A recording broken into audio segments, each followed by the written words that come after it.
Sejam bem-vindos a mais uma aula de biologia e hoje iremos aprender sobre sistemática e classificação biológica. Como os cientistas, os biólogos, eles organizam os seres vivos e como eles classificam eles, ou seja, como eles dão nome, em que grupo eles se encontram, como eles organizam a história de vida desses seres vivos. Ou seja, de onde surgiram, de que grupo eles são mais aparentados e assim por diante. Vamos aprender um pouquinho mais. Costumam organizar suas coisas. Disso todo mundo já sabe, a não ser na fase de adolescente. Na fase de adolescente vocês costumam ser um pouquinho mais desorganizados, mas é nessa desorganização que há a organização de vocês. Então, eu quero mostrar uma coisinha bem interessante. E faço uma pergunta para vocês. Como é que vocês organizam suas coisas? Como, por exemplo, suas roupas, ou seus livros, ou suas fotos no celular. Como é que você organiza? Já deu tempo de você pensar. E agora eu tenho uma nova missão para vocês. Antes, acredito que vocês organizam o corpo conforme as cores, conforme os tamanhos, conforme os dias de sair, e tudo isso vai participar de uma rotina. Agora eu vou jogar uma pergunta um pouco mais complexa. Como vocês organizariam os seres vivos?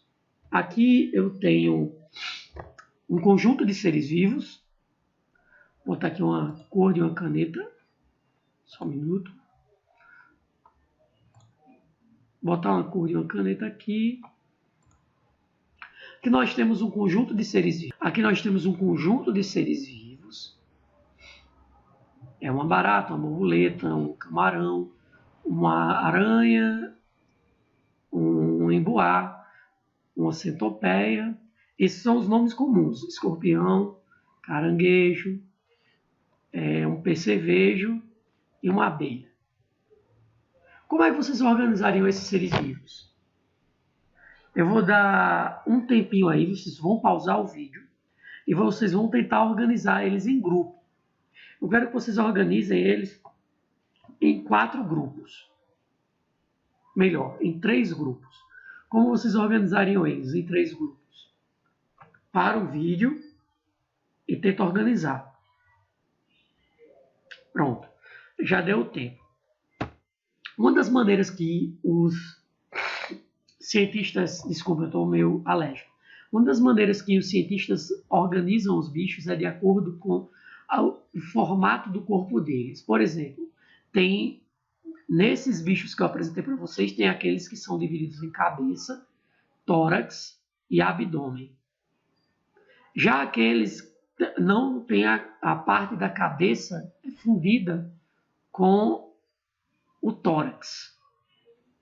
Igual a esse daqui, ó. E eles vão ter um abdômen um pouco diferente. Você pode classificar igual o número de patas. Por exemplo, tem uns aqui que vão ter 6 patas, tem outros que vão ter 8, tem outros que vão ter 10.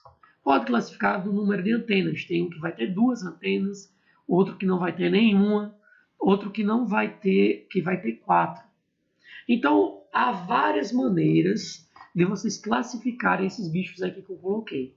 Uma maneira mais fácil, ou é pela função que ele exerce na sua vida, que isso está acoplado a cada um de vocês, mas outra maneira é pela estrutura do corpo desses bichos. E uma das maneiras que os cientistas mais organizam é justamente a estrutura do corpo desses animais. Porém, vamos aprender um pouquinho mais sobre esse modo de organização. Se agora eu pedisse para vocês organizarem essa ruma de bicho, fora aqueles, como é que vocês organizariam? Será que seria tão simples ver a estrutura do corpo deles? Ou será que, olha só, aqui em cima tem bactérias, seres unicelulares, que nem um corpo igual a esses animais aqui, igual a esse ser vivo aqui, essa planta, também não vai ter. Então, veja bem, a classificação biológica ela é muito mais complexa, que vai além das cores, da função que ele tem no meio ambiente e também na estrutura que ele tem no corpo dos indivíduos. Vamos voltar um pouquinho na história, antes de eu falar como os biólogos utilizam de fontes para classificar os seres vivos hoje em dia. Primeiro eu vou falar de Aristóteles. Acredito que vocês já ouviram falar nele. Aristóteles, esse camarada aqui, ele foi discípulo de Platão, já falo isso em algumas aulas minhas, e ele é um dos discípulos mais famosos de Platão. Ele era muito interessado na natureza, no universo natural, e ele criou um modo de classificação de seres vivos, que eu vou apresentar aqui para vocês. Ele classificou os seres vivos em animais e plantas. E aí tinha subdivisões. Tem os animais com sangue quente, tudo que se mexia ele dizia que era animal. E aqueles que tinham ossos, eram maiores, era o sangue quente. E aqueles que quando você matava não saía sangue, ele dizia que eram animais sem sangue. Tipo os insetos, as minhocas e etc. Já as plantas, eles classificavam em plantas pequenas, aquelas que eles chamavam de ervas. Esse nome de ervas vem da época dele. As plantas medianas, ele chamava de arbustos. E as maiores, eles chamavam de árvores. Então, além dele classificar em grupos maiores, ele subdividia em grupos menores.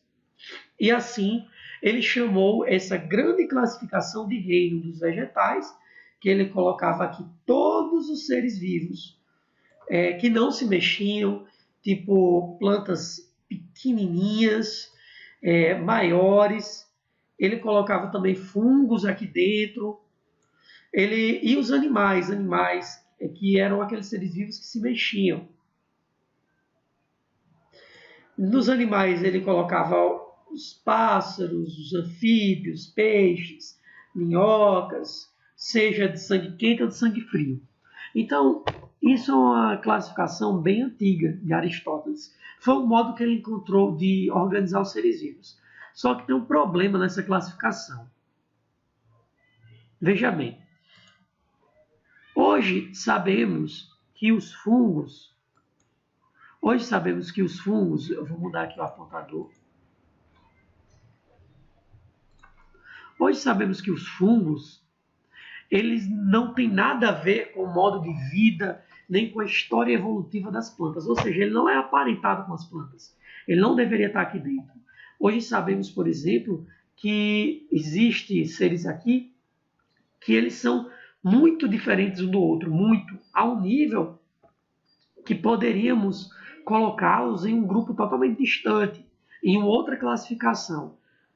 Isso porque hoje em dia levamos em conta aspectos evolutivos dos seres vivos. Aristóteles também classificava os animais de acordo com o seu modo de vida. Ele classificava animais que voam de um jeito e animais terrestres de outro. Tudo que habitavam a terra eram animais terrestres, e aqueles que habitavam o mar eram ambientes aquáticos, eram chamados de animais aquáticos. Então isso é uma classificação bem antiga, que a gente vai entender um pouco mais porque mudou. Passando algum tempo, chega a era de Carl von Linné, esse cientista aqui. Ele foi um dos primeiros naturalistas, na época não existia o termo biólogo, a cunhar, a inventar, a colocar no mundo um termo que iria unificar os seres vivos numa única classificação que hoje em dia ainda usamos ela. Criou um termo de classificação para nomear os seres vivos, ou seja, ele colocou um modo que aqui ou em qualquer canto do mundo, os seres vivos teriam um único padrão de serem chamados. Antigamente, era muito difícil organizar o nome dos seres vivos, porque imagina só, num canto do mundo existia uma espécie que se chamava flor branca, aqui no Brasil. Aí você vai lá para o sul do Brasil, existe essa espécie, só que você está procurando ela, e você procura pelo nome de flor branca. Você não consegue achar essa espécie. Porque lá no sul ela é chamada de matinho da Guarapira. Então há essa confusão e demora muito em localizar espécies.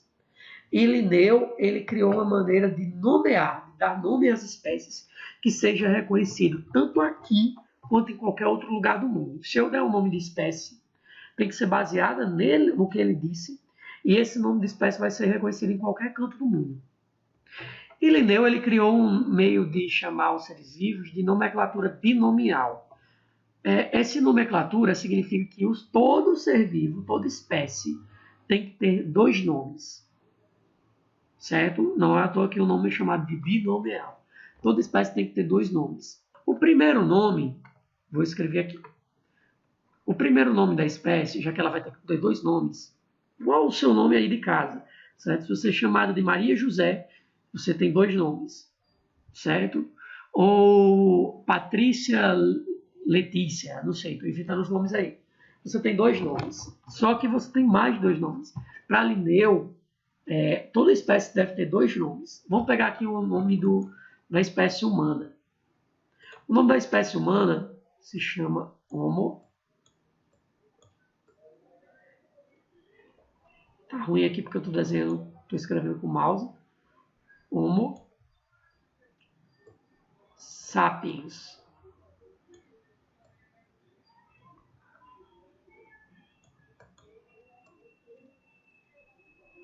Homo sapiens. Esse é o nome da nossa espécie, certo? Ela é conhecida em qualquer canto do mundo como Homo sapiens. Aí vamos ver o que? Tem a regra para escrever esse nome. Primeira regra. O primeiro nome, esse nome Homo, ele vai derivar de uma classificação chamada de gênero. Gênero. Esse primeiro nome deve vir dessa classificação de gênero, que já a gente vai entender um pouco mais sobre ela. E deve ser escrita inicialmente com letra maiúscula. Olha aqui. Homo. Vamos pegar a segunda regra. A segunda regra é que o nome deve ser um epíteto específico e deve ter letra inicial minúscula. O que significa? O segundo nome pode ser um nome qualquer que você queira dar, certo? Antigamente se colocava o nome das pessoas que você amava. Por exemplo, se eu desse o nome da espécie humana e colocasse o nome, sei lá, da minha mãe, colocaria Homo Roses, certo? Só que hoje em dia isso não é tão empregado. O nome da minha mãe é Rose, né? Então, colocaria o segundo nome, não é um nome qualquer, então eu escolheria colocar o nome da minha mãe. O segundo nome vocês têm que entender, é um epíteto específico, um nome específico da espécie. E ela tem que começar com letra o quê? Minúscula. Tá bom? Ela tem que começar com letra minúscula. Essa é a segunda regra. Lembre-se, o nome da espécie são os dois nomes, certo? Mas o primeiro nome tem que ser com letra maiúscula e o segundo nome com letra minúscula, ok? Vamos continuar aqui. Terceira regra. Quando escrito à mão, ele deve ser sublinhado. E quando escrito no computador, aqui digitado, tem que estar naquelas letrinhas em itálicas, que são as letras deitadas, certo? Já eu vou mostrar para vocês. Como eu escrevi à mão, eu tenho que sublinhar esse nome de espécie. Então, tá aqui as regras básicas. Primeiro nome deriva do gênero e tem que começar com letra maiúscula. Segundo nome, é um nome qualquer, tem que começar com letra minúscula. Terceira regra, quando escrito à mão, tem que sublinhar, obrigatório. E quando escrito digitado, você tem que colocar na fonte itálica, que é uma letra deitada. E aí tem uma coisa bem interessante. Todo nome científico ele não deve vir na sua língua. Ele deve vir na língua que as pessoas chamam de latim, língua latina, ou língua latinizada, certo? Que é uma língua que já ninguém mais usa, e como ninguém mais usa, ela não tem pátria. Como não tem pátria, ninguém vai dizer que vai brigar por nomes de espécies porque foram dados em tal canto, blá, blá, blá, pipipi, e porque a língua de um é melhor do que a outra. Então, veja que sapien significa sábio. Só que sábio, ele em latim, ele significa sapien. Então, os cientistas eles têm que latinizar o nome, tem que ser em latim, certo? E como é que eu faço para latinizar? Normalmente, você põe um S no final das coisas. Por exemplo, tem um lagarto aqui em Natal que se chama Coleodactylus natalensis. A professora quis colocar o segundo nome de Natal para homenagear a cidade. Então tem que ser latinizado. Aí colocou natalensis. Colocou esse sufixo no final de ensis, certo? O S no final. Então é dessa maneira que se escreve os nomes científicos. Só que a gente vai fazer alguns exercícios já para entender um pouquinho mais. Aí vamos lá. Linneu, além de dar nomes, o padrão que dá o nome aos animais, ele também classificou os seres vivos de acordo com suborganizações, certo? Subgrupos, digamos assim. Ele pegou lá a ideia de Sócrates de reinos, que ele dava o nome para todo mundo, e ele subdividiu os seres vivos em categorias inferiores. Vamos lá. Existe a ponta da pirâmide, onde a maioria dos seres vivos eles se encontram. A maioria dos seres vivos se encontram numa classificação chamada de reino. Aí os reinos subdividem-se em filos. E os filos subdividem-se em classes. E as classes se subdividem em ordem. E a ordem subdivide em família. A família se subdivide em gênero. E o gênero se subdivide em espécie, que é a base da pirâmide. Então, eu posso dizer a vocês que quanto mais para baixo dessa classificação, mais aparentados, mais parecidos os organismos são, certo? Quanto mais para cima dessa pirâmide de classificação, mais distantes em grau de parentesco eles são. O que eu quero dizer com isso? Veja bem, no reino dos animais a gente encontra, vou pegar essa figura aqui, no reino dos animais a gente encontra estrela marinha, encontramos alguns peixes, encontramos alguns tipos de peixes, encontramos as cobras, se é que o anfíoxo eu não posso nem chamar de peixe, mas vamos considerá-los a nível didático. Encontramos alguns mamíferos aqui, ó, isso tudo no reino animal. Temos o cachorro, temos até o homem no reino animal. Mas você concorda em termos de... Vamos para o básico. Em termos de aparência, você concorda que você é bem distante em termos de aparência de uma mosca, por exemplo, de um inseto, de uma minhoca que se encontra aqui, ó?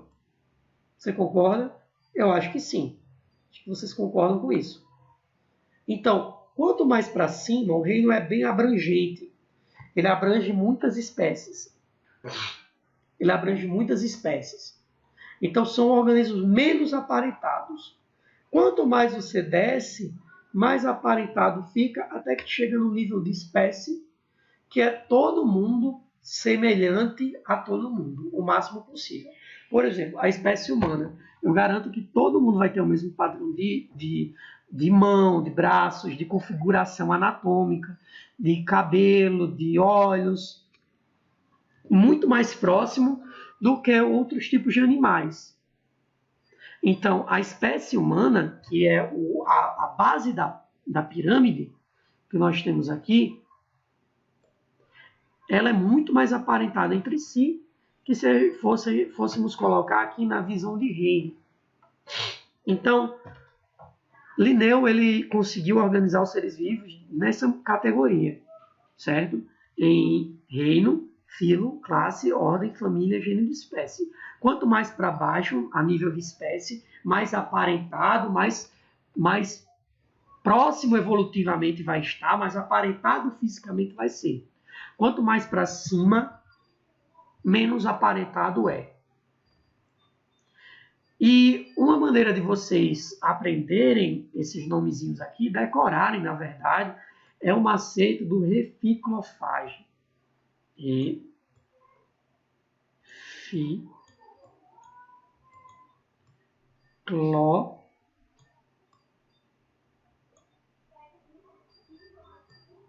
Reficlofage.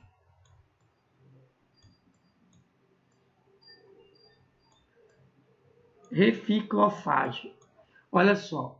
Reino, filo, classe, ordem, família, gênero e espécie. Aprenda esse nomezinho aqui que você não erra mais nada. Reficlofage. E aqui, ó, aí você imagina o seguinte: quanto mais próximo de reino, menos aparentados os seres vivos estão. O grupo é maior, a coisa é maior. Quanto mais próximo aqui de espécie, mais aparentados os seres vivos estão. Os seres, eles são menores. Ou melhor, a aparência é mais próxima entre si. O grupo é menor.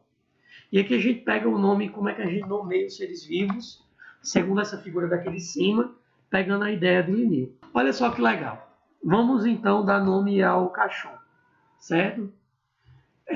Todos esses seres vivos aqui pertencem ao reino animal. Ao reino animal. O filo que eles participam é o filo Chordata. Se escreve Chordata, mas se lê Chordata. Então a gente vai descendo. À medida que a gente vai descendo, a gente vai tirando alguns grupos. Ah, professor, porque está escrito aqui o nome subfilo. Essas categorias daqui de baixo podem se subdividir. Isso daqui não é muito para o ensino médio. O filo ele pode ser superfilo, subfilo e assim por diante.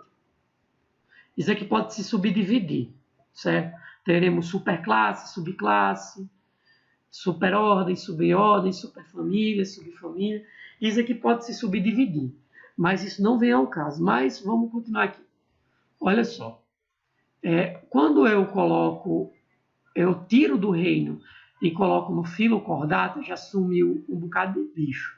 Por exemplo, minhoca já não está mais aqui, estrela no mar já não está mais aqui, certo? Quando eu diminuo, já diminui a quantidade de bicho. Temos o subfilo Vertebrata, que são os animais que têm vértebras, todos eles. Aí eu vou descendo, ó. Classe. Quanto mais para baixo, mais aparentados são os seres vivos. Aí na classe eu tenho a classe dos mamíferos. Aqui eu já excluí um peixe, que não é mamífero. Eu já excluí aqui outro animal, aqui uma cobra, que está lá em cima como uma cobra, que não é mamífero. Então aqui eu só vou deixar os mamíferos. Quanto mais para baixo, eu estou afunilando, como se fosse um funil, um filtro, que vai deixando os animais mais aparentados.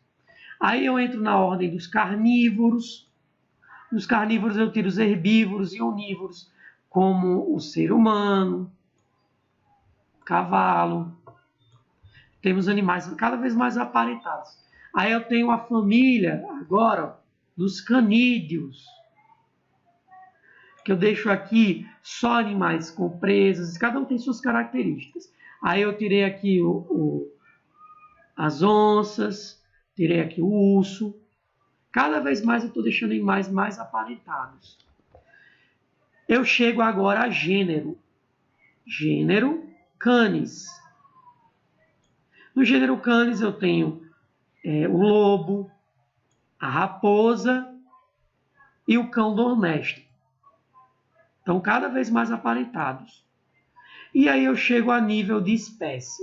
Espécie ela vai ter 2 nomes, não é que a gente já comentou?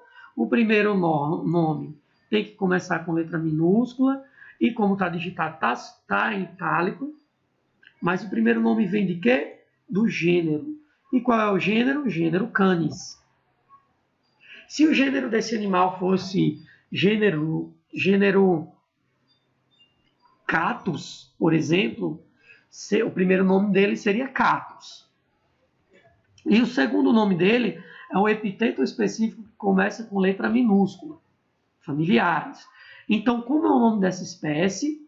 Canis familiares.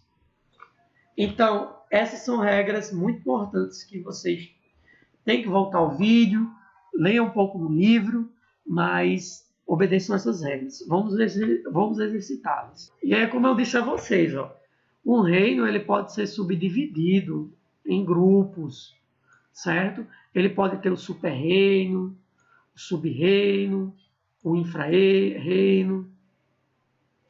Isso tudo fica para o nível superior. O filo também se subdivide, superfilo, filo, subfilo, infrafilo, superclasse, classe, subclasses, infraclasse e assim por diante. Mas o que vocês devem se atentar? Apenas essa classificação aqui, ó, que eu digo que é uma classificação horizontal e não essa classificação mais vertical, em que nós temos reino, filo, classe, ordem, família, gênero, apague isso daqui, não vai entrar no nosso estudo, gênero e espécie, certo? Então é o velho reficofage. Reino, filo, classe, ordem, família, gênero e espécie. Reficofage. Vocês vão se atentar só a isso. E aqui vamos ver alguns nomes interessantes de algumas espécies. Olha só. A batata inglesa. Solano tuberosa. Olha como ela está digitada. Ela está como se fosse a letra deitada. Certo? Que é a fonte itálica. Se eu perguntar a vocês qual é o gênero da batata inglesa, da Solano tuberosa, você vai dizer, o gênero é o Solano. É esse primeiro nome. Esse é o gênero da batata. Certo? Gênero. Solano. Tá? Começa com que letra? Letra maiúscula. E o segundo nome, letra minúscula. Lembre que o nome da espécie é os dois, não é só um. Certo? São os dois. Olha a do cachorro. Canis familiaris. Qual é o gênero? Gênero Canis. Começa com que letra? Letra maiúscula. Dois minúsculos. Homo sapiens. Gênero Homo. Felis catus. Gênero Felis. Girafa camelopardalis. É meio difícil algumas espécies. É a girafa. Certo? Qual é o gênero? O gênero girafa. Zea mais. É o milho. Qual é o gênero? O gênero Gisea. Minhoca é a Ferétima havaiana. Então nós temos aqui, certo? O gênero Ferétima e o nome completo da espécie da minhoca é Ferétima havaiana, tá? Lembrando que é tudo em latim ou latinizado, ok? Não esqueçam dessa regrinha. Indo em caminhos mais adiantes, passando o tempo. Além dessa classificação, havia uma grande preocupação dos cientistas em entender o que era uma espécie. Porque assim, a gente sabe que o nome de espécie é dado por dois nomes, mas o que é uma espécie? E havia grande confusão entre os cientistas. Nem Darwin, que escreve no seu livro A Origem da Espécie, ele não sabe definir uma espécie. Mas isso também não tira o brilho da obra, certo? Que ele escreveu. E, de fato, isso preocupou muitos cientistas. Para vocês terem uma ideia, existem mais de 200 conceitos de espécie. Porém, o que iremos adotar aqui na nossa aula é o conceito biológico de espécie, tá? No ensino médio. Mas fiquem atentos, existem mais de 200 conceitos. Existe o conceito genético, existe o conceito filogenético e assim por diante. O conceito ecológico, o conceito biológico, o conceito... Existe, como eu disse, mais de 200, né? Não vou ficar citando aqui também, não. Mas vamos lá. Esses camaradas aqui, Ernest Mayr, esse senhorzinho aqui, o Ernest Mayr e o Theodor Dobzhansky, são dois cientistas, biólogos evolucionistas. Eles já não estão mais aqui, né? Eles morreram já. Esse daqui morreu em 2005, esse eu não lembro a data, é mais antigo. Eles cunharam, eles inventaram, conceituaram o nome de espécie. como uma espécie biológica. Então eles disseram que espécie é o conjunto de populações potencialmente intercruzantes que podem gerar descendentes férteis. O que ele quer dizer com isso? Toda espécie é aquela que pode cruzar entre si e gerar filhos que podem ter outros filhos, filhos férteis. Se aqueles indivíduos não conseguem fazer isso, então não são considerados uma espécie. Isso é o conceito biológico de espécie. E a gente vai ver um exemplo aqui, ó. Esse urso, ele quando encontra outro urso, ele cruza e gera um filho. O filhotinho dele aqui, ó. Esse filhote, quando crescer, ele pode ter outro filho. Então, essa população, esse grupo, é considerado uma espécie. Já aqui nós temos o cruzamento de um tigre com um leão. É o ligre. Esse ligre, o que acontece com ele? Ele pode até ter filho, olha o filhote dele aqui, ó. Mas esse filhote dele, ele não consegue ter outros filhos. Logo, esse grupinho aqui não são considerados uma espécie, segundo o conceito biológico. Claro que eu estou tirando a moça, né? Isso não tem nada a ver com isso. Aqui. Certo? Então, esse grupo entre esse ligre e esse filhote não é considerado uma espécie, porque eles não conseguem se reproduzir. Uma espécie é um conjunto de indivíduos que podem cruzar entre si e podem ter filhos. E aqui a gente tem alguns exemplos. Por exemplo, o burro-mulo é o cruzamento do jumento com a égua. O burro-mulo é uma espécie, segundo o conceito biológico de espécie? Não, porque o burro-mulo é infértil, ele não pode se reproduzir, certo? Ele não consegue se reproduzir. Então ele não é considerado uma espécie. Lembre-se, para ser espécie, ele teria que ter filhos. E os seus filhos teriam que ter outros filhos. Logo, por ele não conseguir gerar filhos férteis, ou um conjunto de burros mulos entre si, porque tem que ser uma população, né? Não pode ser um indivíduo só, não conseguirem gerar filhos, então eles não são indivíduos, desculpa, por eles não conseguirem gerar filhos, eles não são considerados uma espécie. Tem que gerar filhotes, tem que cruzar entre si e gerar filhotes que podem ter outros filhos, certo? O burro mulo é um híbrido. Animais que nascem do cruzamento de espécies diferentes são chamados de híbridos, não são considerados espécies. Algumas coisas estão em desuso. Por exemplo, o termo raça. Raça na biologia, fiquem atentos, não é uma coisa mais usada, a não ser para a criação de animais. Mas não é uma coisa que tem muito sentido biológico, certo? Raça não tem um sentido evolutivo, não tem um sentido mais científico. Porém, alguns livros vão vir como raças geográficas. O que são raças geográficas? São membros da própria espécie que estão localizados em pontos diferentes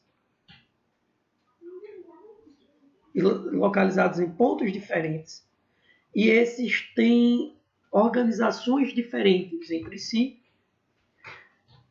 cores diferentes, estruturas diferentes. Porém, quando eu misturar esse grupo com esse ou esse, pode gerar uma nova, ou melhor, pode gerar indivíduos que podem ter outros filhos, logo ainda são da mesma espécie. Tá? Então, isso são as raças geográficas. Eles só mudam de cor e é porque vivem em ambientes totalmente diferentes, distantes um do outro. Porém, com o tempo, isso pode gerar novas espécies. Isso veremos lá na frente. Em alguns exercícios,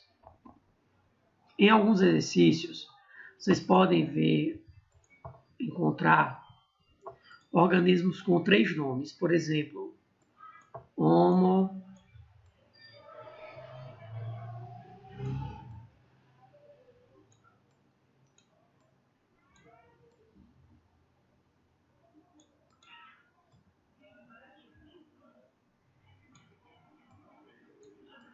Homo sapiens sapiens. Você pode ver isso ainda em alguns livros. Só que isso não é um termo correto. Professor, se eu ver um terceiro nome, o que significa? Significa que é uma subespécie. Ou você também pode dizer que é uma raça geográfica diferente. Certo? É uma subespécie. Porém, o que indica se elas são de mesma espécie é esses dois nomes. Homo sapiens. Olha só que interessante. Se elas tiverem o mesmo nome igual, debaixo de esses dois primeiros iguais, só muda o terceiro. Por exemplo, eu tenho aqui outro que é Homo sapiens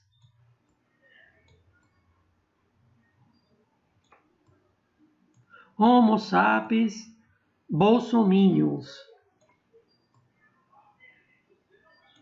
Bolsominions. Por exemplo. Estou brincando. Mas Homo sapiens bolsominions. São da mesma espécie? São, porque tem os dois primeiros nomes iguais. Homo sapiens. E o que muda entre eles? Eles são de subespécies diferentes. Isso não existe, isso é uma brincadeira, certo, gente? Isso é uma brincadeira. Bom? São de subespécies diferentes, mas são a mesma espécie. O que diz o que é uma espécie diferente ou não é os dois primeiros nomes. Se os dois primeiros nomes não forem iguais, elas não pertencem à mesma espécie. E aí a gente tem o seguinte. Os cientistas que costumam nomear e classificar os seres vivos hoje em dia são chamados de taxonomistas.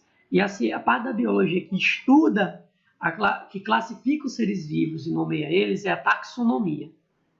Certo? Taxon significa grupo, nomia, nomes. Então eles organizam em grupos e nomeiam. E a parte da biologia que se preocupa em identificar quem é mais próximo do que quem. Por exemplo, se a espécie humana ela é mais próxima de um rato ou de uma vaca evolutivamente, estou dando um exemplo aqui, que parte da biologia é essa? É a sistemática. Ela estuda esses parentescos entre os organismos vivos. Já a filogenia, ou filogenética, é a história de vida dos seres vivos. Qual deles, o ser humano, a espécie humana, ela veio de que ancestral? Ela surgiu em que época? Naquela época existiam que animais? Então a história de vida daquele organismo, daquela espécie, é a filogenética ou a filogenia que estuda.